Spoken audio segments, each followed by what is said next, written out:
Hello, welcome to Seeking Heaven, the near death experience and other phenomena.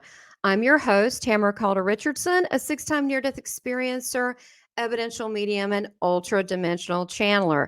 I want to welcome you to my channel. Be sure to subscribe, like, make comments. Give me your feedback. We'd love to hear it.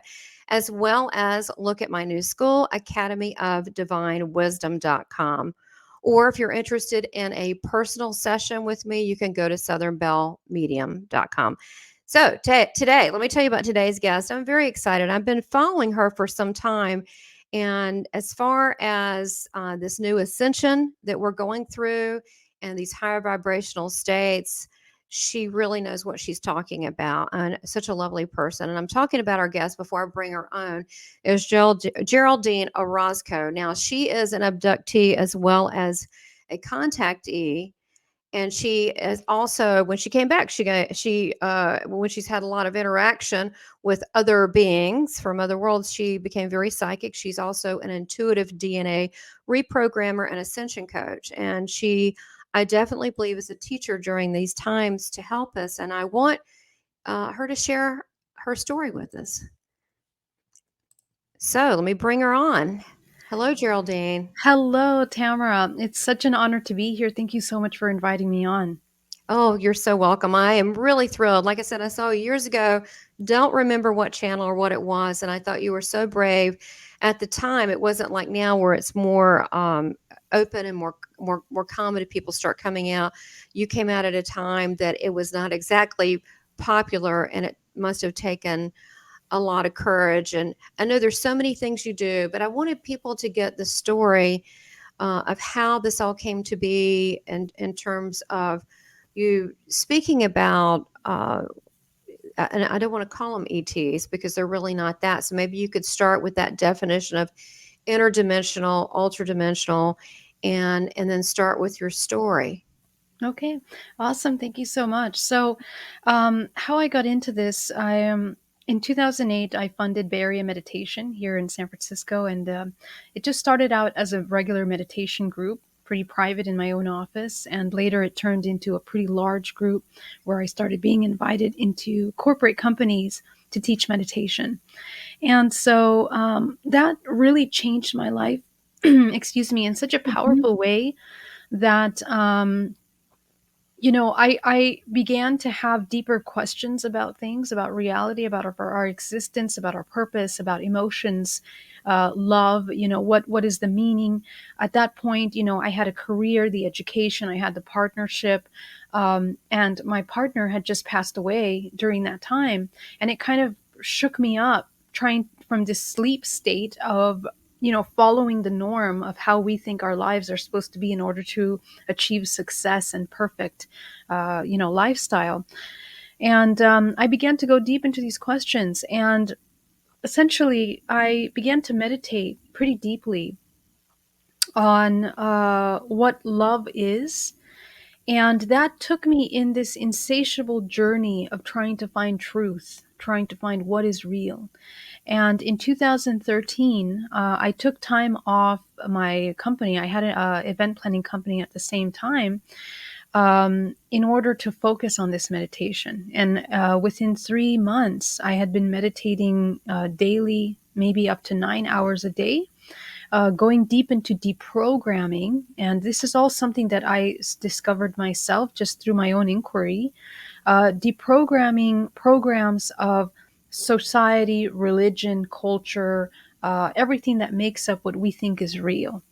And I think I got to this incredible point where I was reaching my ancestral lineages, the influence of our ancestral belief systems that began to open up an entire new realm into my understanding and questioning. And so in 2013, in October, I had this incredible contact experience where this light entered my room and coated all 4 walls, even the ceiling of the room, despite my shades being closed. And so, after a while, I thought, maybe the light will go away, but it wouldn't go away. So I got out of my bed. I looked at my phone, and my phone said 3:33 a.m. And it was the first time that I had noticed these sequential numbers. which is interesting, but it plays a big role in a lot of patterns Yes. that began at that moment. And I'll explain that in just a moment. But as I get out of bed and I go towards the window, I begin to look out of the blinds, and the light is so bright. It looks like it's brighter than the sun. It's a white light. And all of a sudden, I begin to become paralyzed on my tippy toes, opening that window, the blinds. And as I'm paralyzed, I begin to feel myself being pulled apart and moving through the wall, through the window, and I find myself on the other side of the window. And I'm on top of my garage because my room is on top of a garage. And from this gigantic white light that takes up the entire block of my street, I live in a very quiet suburban area. So this light descends out these six beings, these shadows that begin to form into these bodies that are very tall, about 7 foot tall beings that are gray in their color. And they have these gigantic eyes, and they look like these creatures that, I never imagined in my entire life. And at that point, I want to point out that, I wasn't very interested in sci-fi or any of these kinds of films on ET contact. So I didn't have the visual understanding in my mind that what I wasn't prepared in any way what I was experiencing at that moment. So, I went into this feeling of terror, and I tried to look around, and it was almost as if we were encapsulated in this suspended bubble of time, that nothing was moving. The air wasn't moving. The wind wasn't moving the leaves on the trees. There wasn't any animals. It was complete stillness and silence on my block. And I remember wanting to scream out and ask for help, or, how can other people not see such a gigantic white light? But one of the beings approached me. From six of them, one of them approached me and slightly raised their hand. And in my mind, I heard the word calm. And at that moment, all of the anxiety, the terror just leaves my body into this feeling of just peace. And I felt okay. I felt like I wasn't going to be harmed by this being.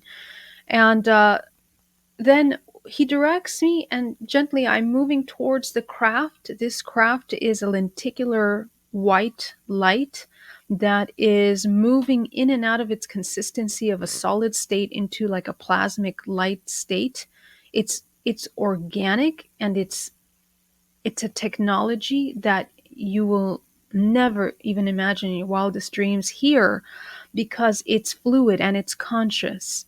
And as I'm entering and stepping into the craft, I feel that it's solid. I see that it looks metallic on the inside, but the outside of it is kind of moving in and out of form. And as I'm walking into this curved hallway to the left side, the five beings go ahead and they disappear into the curve, and the other one directs me into this room where this hologram is projected that looks like a green field and a blue sky on top of the space that we're in, and directs me into this imagery of this gigantic obtuse building where I am made to step up into. And when I turn around, I see two grays walking in front of me with my aunt in her pajamas, in her nightgown, her hair completely unconscious, but walking directly in front of me. So I yell out and I say, I want to call her name. And immediately, the entire imagery changes again. And we are inside this room, Okay. inside of the craft. It looks kind of like a navigation room. And to my right side, I'm seeing this oval count, like a console type of thing. And upon it, this incredibly beautiful hologram that looks like it would be stars or planets, almost as if it was a holographic map of some kind. And beyond that, I'm seeing, I guess, not buttons, but just very minimalist kind of a panel that is interactive. You can tell that it's interactive. It's the best way to describe it. To my left side, I'm noticing that above, as I look at the ceiling, I'm seeing the stars. So I can actually see through the craft. And at first it was very confusing because I thought, what are those flickering lights that I'm seeing there? But I'm actually seeing through the craft. and light coming from everywhere, from every corner, from everything. And the beings, there were three little grays. This time it was a shorter version of these grays, not the same tall ones, present to me this incredible holographic prism with 8 layers. And they begin to present to me this information. As they begin to open the first layer of this holographic prism, some kind of alien language begins to project out into the room, and it's moving so fast that I can barely capture it, but I try so hard because I'm thinking, this is incredible. I've never seen symbols like this.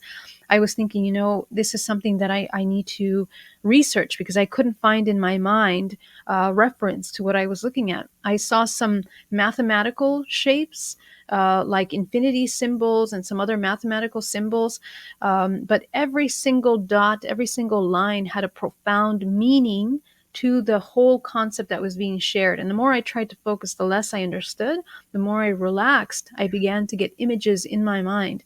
So this was some kind of a telepathic communication writing.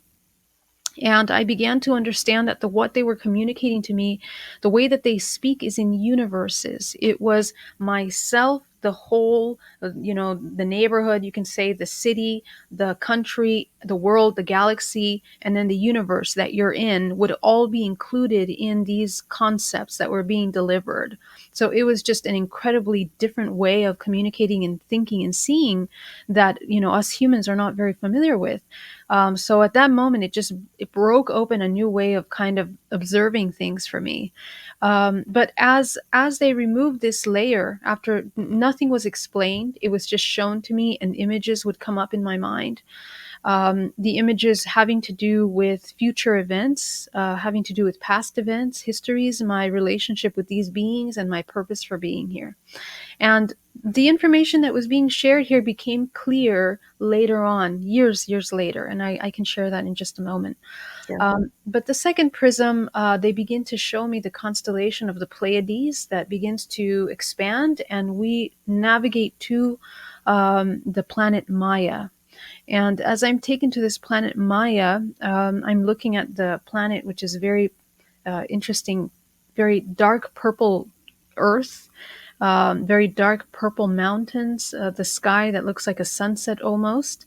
And the beings that are there are very tall, light type beings, physical humanoids, Okay. but very luminescent, with blue eyes. And they were showing me that I was one of these people. I was a part of some kind of a council of 5 elders that had been working along with this human race for a long time. So they also show me that I had been teaching and doing some things that I'm doing now in front of thousands of people there in the Pleiades. And at that moment, I didn't even understand, and I never had any, dreams of being a public speaker of any kind.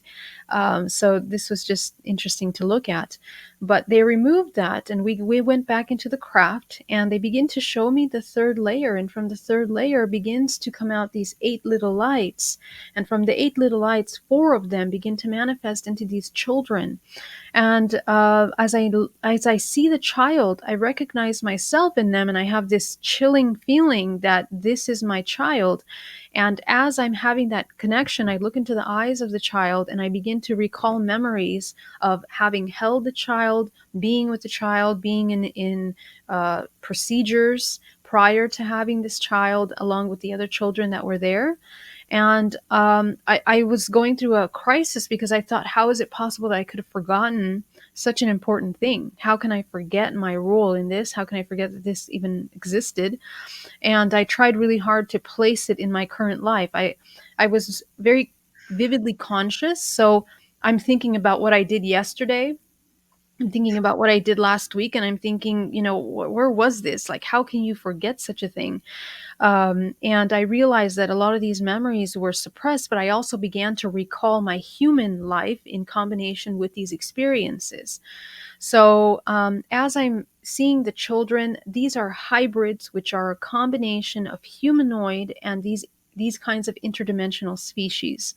Some of them look like grays. They have these incredibly large eyes. Their pupils are the size of our ocular socket, and the bodies are very frail, very thin, kind of gray-like skin. There was one of them that looked like it was a combination of a humanoid and a reptilian type being, and that was the first time I even had that concept. Um, but it was incredible, and there was a love exchange, there was a recognition, but there was no expectation from the child, almost as if the child already knew that this was just a presentation, this was just to meet, and there wasn't anything further. But in my mind, I was thinking, I'm ready to leave my human life, I'm ready to stay here and take care of them. This maternal instinct just comes Oh, over yeah. you because you see them and you're like, they're mine, so I need to care for them. So that was the first time I ever experienced that feeling, because I'm not a parent in this, in the real life here on Earth. So, Wow, or that must a have been or powerful. a reality of life. Right. A reality, that very true. Yes. That must have been powerful then for Yeah. eight standing in front of you. That had to be emotionally overwhelming and very touching. Yes, it was. It was. And there was a lot of feeling emotions of guilt also, because thinking, how can you not remember such an important thing? And how did I get to this point without being conscious throughout my life? So I began to become so emotional that the beings, it's almost as if they don't want you to feel these emotions in these environments, very low vibration, helpless feelings. So they immediately shifted that out of this space, and they took the children away, and they began to show me. They asked me in my mind, "Why are you suffering?"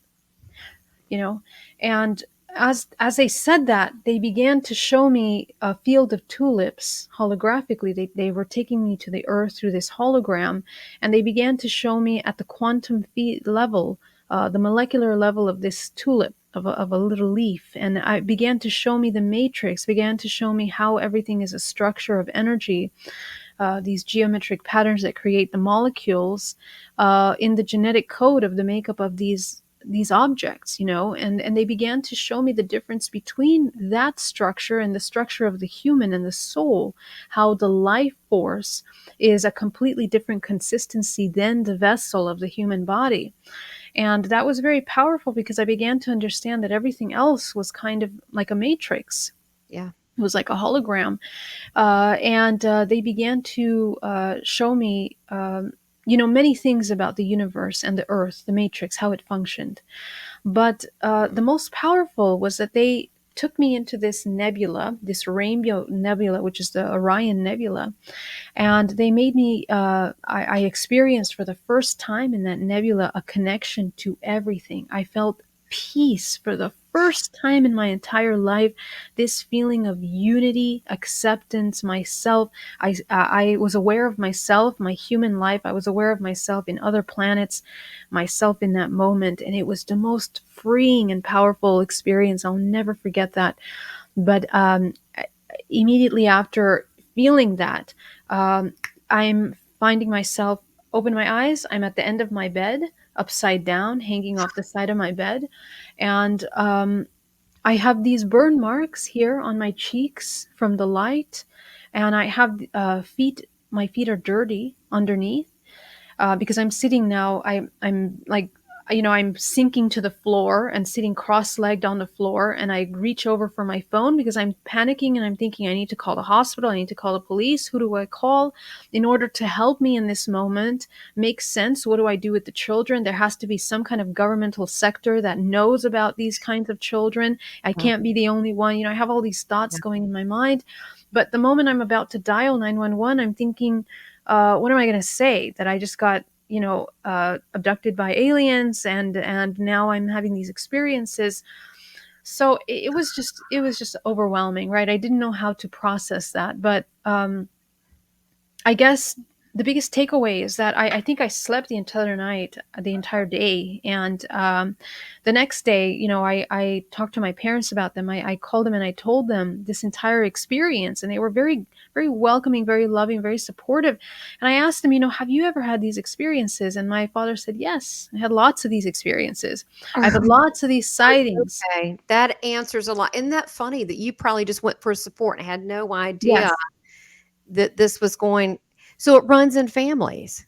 Oh yes, yes, and we'll talk about that really deeply in just a moment. But my mother, her mother, had a lot of sightings, and so it was very interesting. And plus, now I'll talk about that in a second. But my aunt, that was on board the craft later on, when Extraordinary the Seeding, which is a documentary I was a part of, when that came out in 2017, that was the first time I came out public about any of this, beyond my family circle, mother and father. When my aunt saw the film, she immediately remembered that night, that evening, that she had also had this experience of being in front of these grays, and then ended up at the hospital the next day with a fever. So, but she didn't understand that that was a real thing until she saw the film. So it definitely occurs in families. It's definitely something that people are interconnected with. And I guess the biggest takeaway was that on Monday, when I went back to work, and I was sitting in front of my meditation student, I can see absolutely everything. I can see the energy systems in her body. I can see the runways, the meridian lines of her body, the chakras, how they function, the layers of her body, what is being stuck, what's not being stuck, thought forms that come from those stagnant energetic areas. Right. I could see everything that she was thinking and feeling. I mean, it was just like the entire thing just ripped wide open. And, it was incredible. And at that point, like, I couldn't really leave my house for 3 months because of the sensitivity was so high that it was impossible for me to be in crowds. Do you So, think they left you this as a gift? Do you think it was well, a gift? here's the thing. Originally, I thought it was a gift, but the more I understand this, and of course, through the experience of working with many contactees now through my support group, what I'm understanding is that this is actually the effects of entering into another dimensional plane. When we enter Yeah. into another dimensional plane, our entire body is having to readjust at the cellular molecular level. And this is how I learned about holographic DNA. This is how I discovered holographic DNA, and how we are very multidimensional, and we're constantly moving out of dimensions, but we lack the awareness to, I guess, hold space in those dimensions and also utilize them to activate our abilities, because we can activate our own physical abilities. So that's what happened. It was an activation as a result of this contact. And this is something that's very common. Many, I mean, hundreds of contactees that have experiences experience heightened psychic abilities as a result. I think it's this is actually, I'm just putting this together right now, but so many near death experiences, especially the multiple ones that go to the Yeah. higher levels, they'll talk about going, one of mine, I went, saw everything broken down like white lines, sounds like the Matrix. And Yes. then I went to the nebula. So, and then Oh, another time I was pure spirit and just existed, and I was totally okay with that. So that's a shift in consciousness, right? So you can't come back into the body as the same once you have had such a shift in consciousness. And that whole we're all one, and that love unity is a very similar thing that near death experiencers talk about. yeah. And it's interesting. So I think that this is I've been wanting to bridge. I'm sure other people have tried before me, but the near death experience and like Kundalini or abductees or interdimensional contact or whatever it may be, because it is a shift in consciousness. And once your consciousness has shifted to you're able to see into realms that you couldn't see before. It doesn't go back. Right. And the wonderful thing about this is that, we this is part of the human experience. We don't talk about it very much openly, but that's because it's become stigmatized.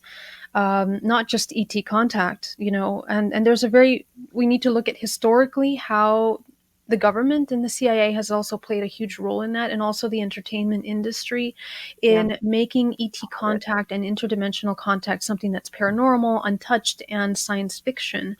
But we have on the other side of that, we have thousands of people around the world that experience these things, and it's impacting their lives in tremendous ways, their relationships, their families, their PTSDs, their ability to cope in life, even emotionally, activations of things, changing careers from one day to the next as a result of these experiences. So this is major, and the fact that we don't talk about it, and then not to mention the whole hybridization program, which thousands of men and women are experiencing in participating in creating these children, right? These hybrid children. So there are major physical side effects to contact. And what it helps us understand is that we are interdimensional, we are multidimensional. And the sooner we understand that, I think the healthier and easier the navigation of this physical life is going to be, because there are powerful tools that we can access from these dimensions, from the awareness of navigation in these dimensions. And it's something that has been revered and studied for many centuries. All of the more occult doctrines that have been hidden away from mainstream as a result of religion coming into mainstream all talk about the cultivation of life force and understanding how to sustain that life force in out of body experiences. Out of body experiences being either dream state, astral projection, and death. And what these have in common is the physical process that we go through in order to reach these is literally one and the same. Uh, for example, the Air Force was training G-force, for some of these new aircrafts, and they discovered that by spinning the bodies in these G-force training machines, the people would pass out, right? The Right, pilots would pass out, and right, they kept training that the faster they would spin them, they would reach out of body experiences, and eventually the next step was death. So they were able to document that when you enter that spin, that is essentially the process. Out of body experiences, they were seeing their body, they were able to locate things, just like how near death experiencers are very vividly in the room interacting with their own body and what's happening around them. So, right. this is the navigation of interdimensionality that I think is a part of humanity that we need to begin to understand. And embrace. I Yeah, totally agree. It's a much bigger topic than, I guess I came into this whole thing with the near death experience because people want to study consciousness, really, and does right. consciousness go on? But it's so much bigger than that because there's different ways that you can get to the consciousness and so forth. And you're able to see, like in my near death experience, one in particular, I was able to see above my body, outside, everything Wow. at one time wherever I put I could be in multiple locations and just by thought, but that's who we are now. That's who we That's are. right. That's right. Yeah, and so many of us that, we learn, many techniques that have been trained through history from the Egyptians to the Hindu religions. I mean, every single culture has some rooting in an understanding, in a deep, profound understanding of multidimensionality and the training of that.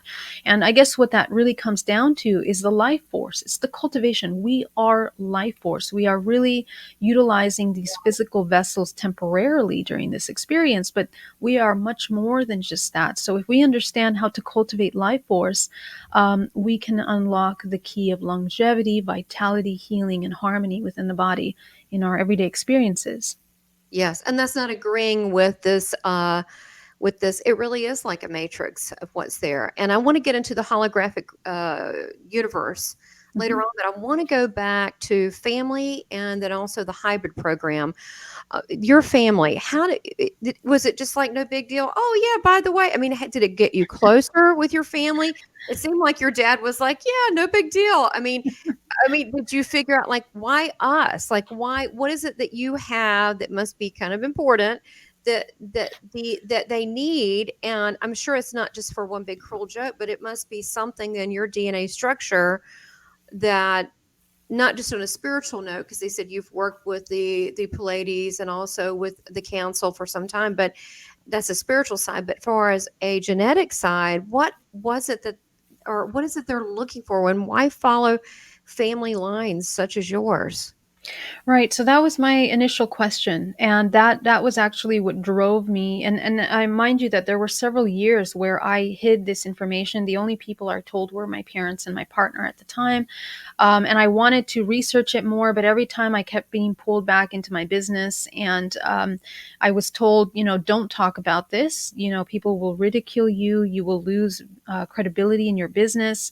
And when people Google you, they're going to see the business and also this person that talks about aliens. You don't want that. It's going to ruin your reputation. So for several years, I didn't speak about it, but I knew that it's impossible that I was the only person that experienced this. And as I began to kind of look online for support groups, I found Opus, for example, and I am on the director's board of the Opus now, which is a support group internationally that helps provide resources for people. But I realized there's thousands of people that experience this experience. So it's not that I'm special. There is something going on here. There's certain patterns, and when you begin to hear these stories of these other people, they're telling you the same kind of patterns in their experiences in their lives. So um, when I talked to my parents about it, they were very supportive. I have a very spiritual family, but it wasn't really until the film came out, Extraordinary the Seeding, that we actually had like family conversations about this. And there was some skepticism, of course, of people that didn't feel comfortable about it, and that's completely fine. But I think that the film was done well enough to discuss key elements about how ET contact comes down in families. And so, So, my question, yes. oh, just a quick question. How many years do you think this has been going on with your family? Do you know? How can you trace that back?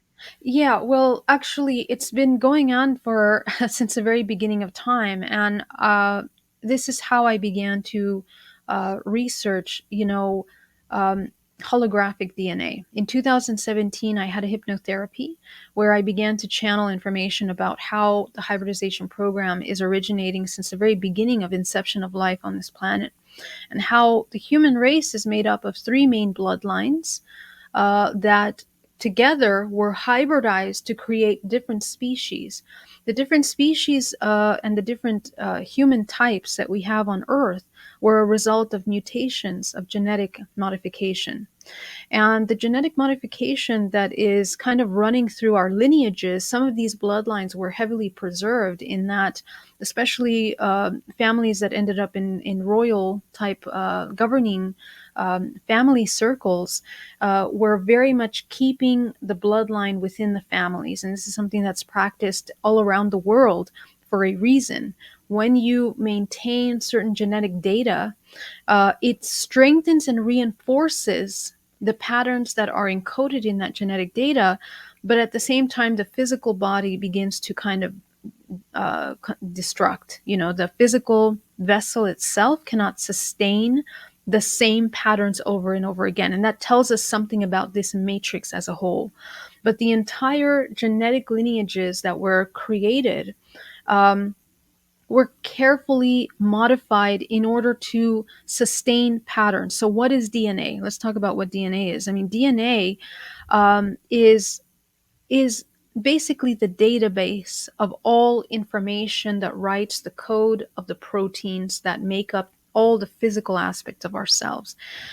And only 2% of that DNA is writing everything in this physical body from head to toe, all the processes, the complex systems, creating the proteins to write the nerves, the muscles, everything. 2%. So, what's the rest of that DNA doing? In fact, in 1 tablespoon of DNA, you can write the entire world's history. Can you imagine that? So, how much information do we actually hold within our body? Now, the human body is interconnected to something called a morphogenetic field.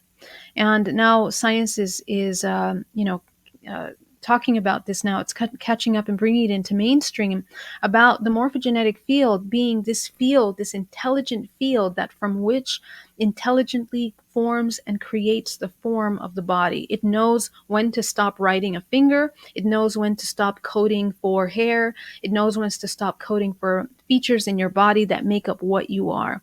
So there's an incredible intelligence to that, but more so, All of the rest of this DNA is actually encoding patterns, cyclical patterns that are brought down through the mitochondria through generations, generational trauma, experiences, belief systems, all of these things. And a lot of the experiences that are being passed down are not just emotional and everyday traumatic experiences.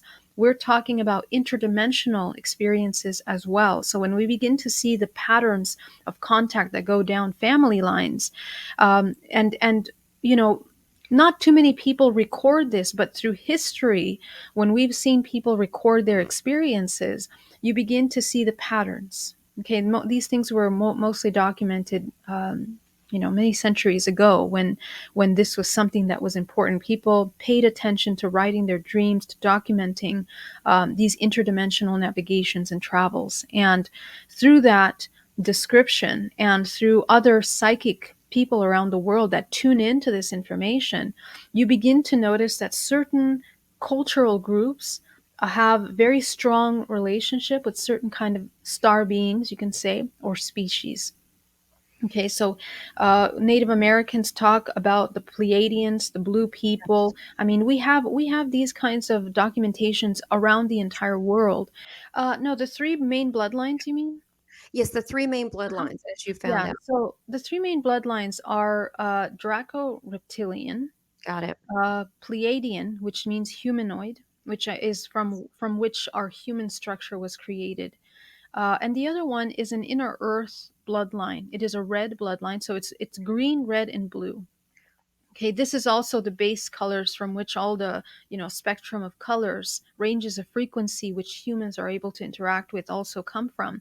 But you have to understand that that vibrational frequency is encoded within the body in ranges. It's organized within the body as well. So this inner earth bloodline are basically the architects of the matrix. They are the ones that understand the earth structure, which essentially the earth is almost like our future self, because the earth is also a conscious organism.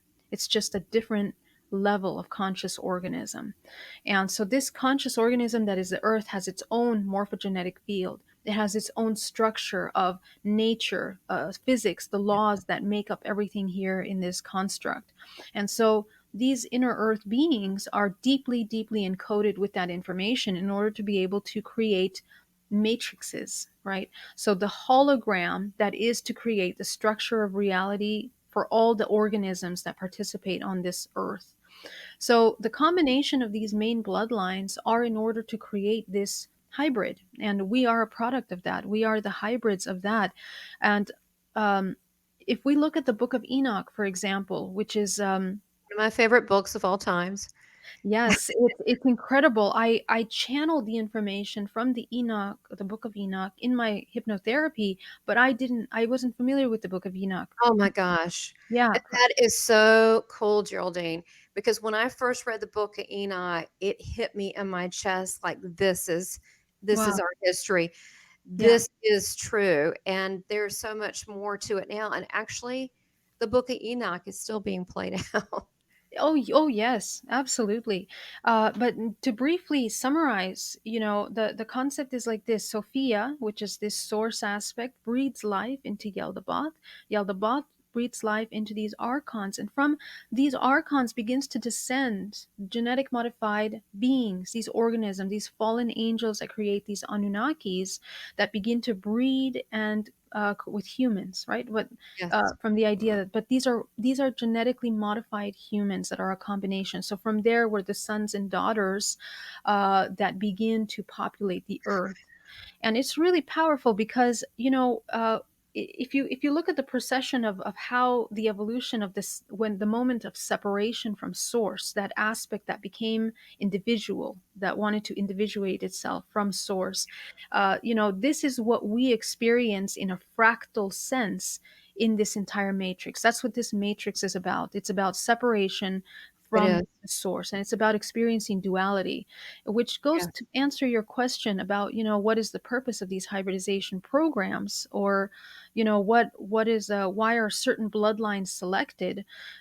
Well, these bloodlines are created, they're genetically modified essentially, and the information that's encoded within them is in order to experience our interconnection to not only this galaxy, but many other galaxies that are also in resonance with the vibrational intention of this current matrix that we reside in. And because it's dualistic, there's an aspect of balance that has to be maintained. And when that balance is taken out of balance, it becomes parasitic. So a lot of these programs and what human are Correct. experiencing interdimensionally does become parasitic. And there is an element of, I guess you can say, survival, in which this matrix, this construct, requires a parasitic manner of managing the survival of the cultivation of life here, which is specifically programmed from the DNA in order to sustain a matrix. Yeah, so I will remind you that there's duality to everything. So when we talk Good about these ones and bad species, ones.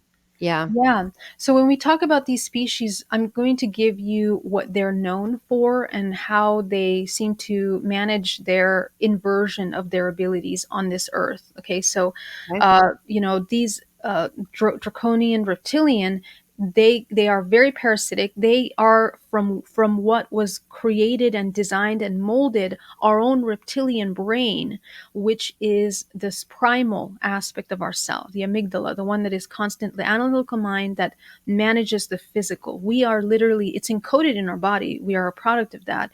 And so every single one of us has these draconian reptilian aspects within us, which is the most primal part. So there are also very high vibration reptilians, right?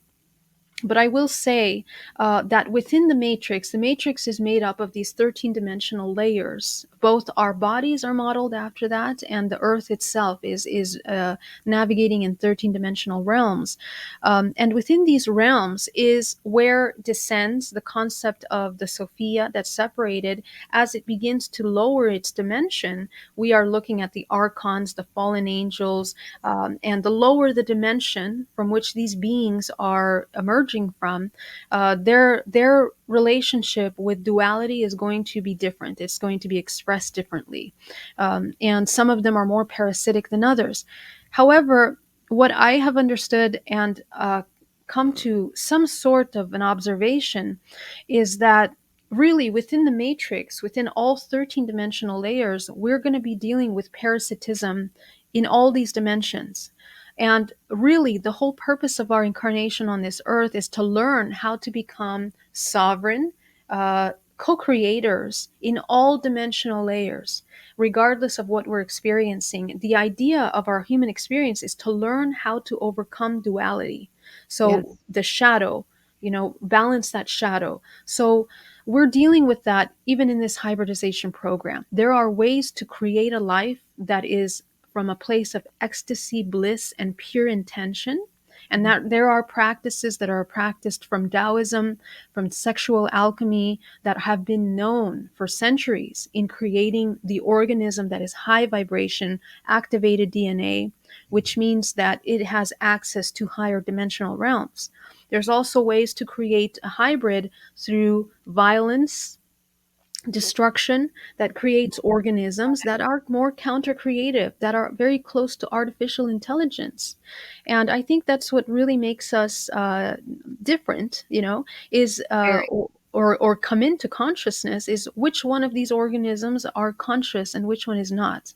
And that's really what we're kind of dealing with.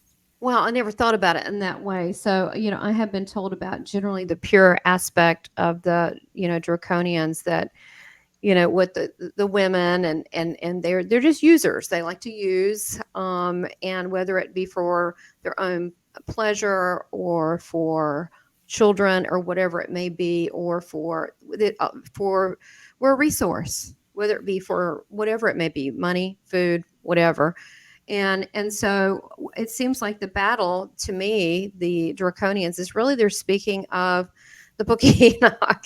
They're speaking of Book of Enoch, and we're trying to the balance is off. And but what I've been told is they go to different planets and they like doing the same downtone game, but they generally pick the planets with a lower vibration. And what does that mean? Something like, well, planet Earth, we have duality. So other planets that don't have quite the duality, the differences of good and bad, or whatever you want to call it, evil, good, whatever, that is more pleasant, they can't quite hide and fit in and blend in. So is that how do you understand this? Do you want to add Yeah. to that? Yeah, so actually, I want to mention it's not just the draconian reptilians that have the hybridization programs, it's many species. Yes. Everything from Pleiadians to Arcturians to every single species that we know and name. In my opinion, I no longer use these species names because I see it as vibrational frequency, and anything that acts in a parasitic manner. What's parasitism? Let's define that. Anything that is needing from something external in order to feed or to provide its survival. Yeah. Okay, so if we think about that, we experience parasitism in many different ways, even ourselves. When we hate ourselves, we actually require from the outside to feel fulfilled, right? So if you think of it this way, this is an entire, it's an expression of duality that we're experiencing. So all the races, all the beings that are parasitic think that they require something in order to survive. So they're going to create children. Even procreation is part of sustaining a matrix, the survival of the matrix. So this is important. That's the purpose. So that's Yeah. the purpose, is sustaining the matrix, the life. And when you mean Mhm. matrix, you mean the construct that we have now on planet Earth? Yeah, but I also want to answer the past question as well in this way because there are many planets that are being utilized to create hybrids. But I would like for you to kind of shift the way of looking at this in Yes. terms of dimensions, not just solid planets, because in our own Earth, we actually are moving through many different dimensions as well. Dimensions in which Oh, timelines are higher and dimensions in which timelines are lower. So we are constantly moving out of these potential, we're infinite potential. So as we're I navigating the agree. potentials, but a lot of these planets, the reason why we don't see life on them is because they are operating and existing in different dimensions. You would have to shift into that dimension Got in it. order to see the programs on Mars, to see the programs on Saturn. Every single planet is a vibrational frequency, and the entire, the solar system itself is a construct that is made up of the ranges of frequency, just like our physical body has the chakras. Yes. The beauty of this information is that we understand that there is an intelligence and an order to things. There are certain laws of how this microcosm comes together from this morphogenetic field. So if you understand that, then you understand that in order to create balance, there's certain things that have to happen. Everything that is from source, it will not interfere. That's the thing. That's the difference. And it's very important to get clear on that early on, whether you're a contactee or learning about these concepts, because everything that is not source is going to interfere with something else. It wants an exchange. And we need to look at ourselves in our everyday lives, and people can begin to change their agreements for these hybridization programs by coming into consciousness, by coming into an understanding of why they are participating in that. Well, that makes sense too. And also the when you were saying the lower dimensions is really just a lack of love Exactly, versus exactly. having love. And when The you're idea connected of to being source, separate. and that's when I always tell people, if you're connected to source, that is your divine birthright, these lower levels are not going to affect you and whatever that's That's going right. on, because it's not going to be in your awareness. And I don't mean you're blind to it, is that you're going to be connecting at a higher frequency to other things that are more beautiful and more in alignment. So, and I think that's what you're saying with that. So, I'm very select about the vibrational frequency that I'm around, wherever that be. It could be even in an area. It could be what I watch. It could be whatever it is, and I try to keep that very high and very pure. Yeah. And that really just, I think we can all be spiritually mature. And if we do that, then we don't have to get caught up in this unpleasant game that really, it really doesn't have to affect us at all. We can Yeah, supersede that. that's right. But actually, we can never really control the external circumstance. And actually, the higher you go as a soul, the lower you will also experience. So remember that this is a cycles. We experience everything in cycles. The Fibonacci sequence is the key to understanding how things are constructed and organized in this universe, internally and externally. And if we understand these patterns that repeat itself, because everything is cyclical, we're going to go from high ascension point to lowest point. And we all know we experience these high and low moments.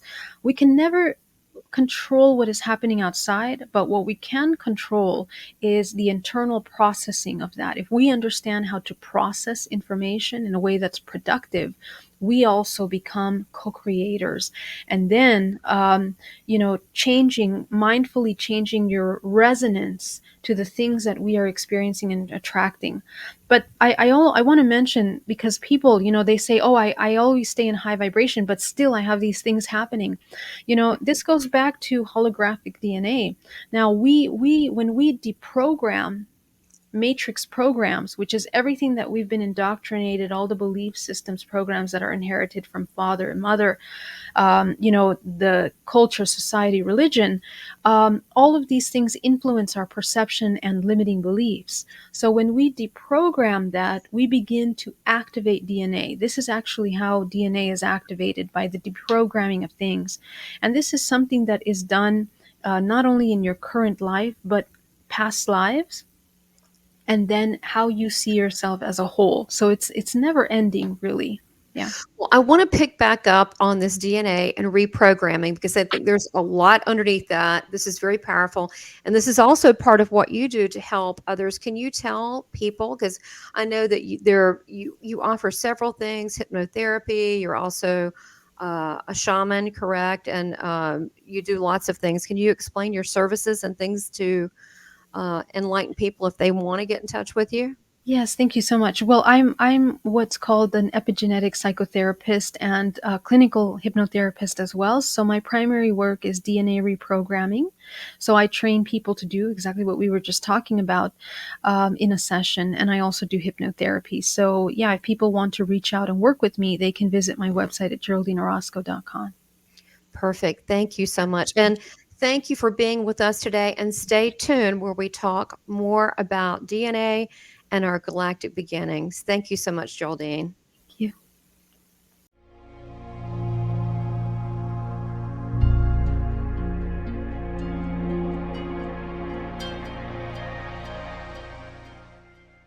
Please subscribe, like, and make comments, and support this channel by becoming a member. Thank you for your continued support.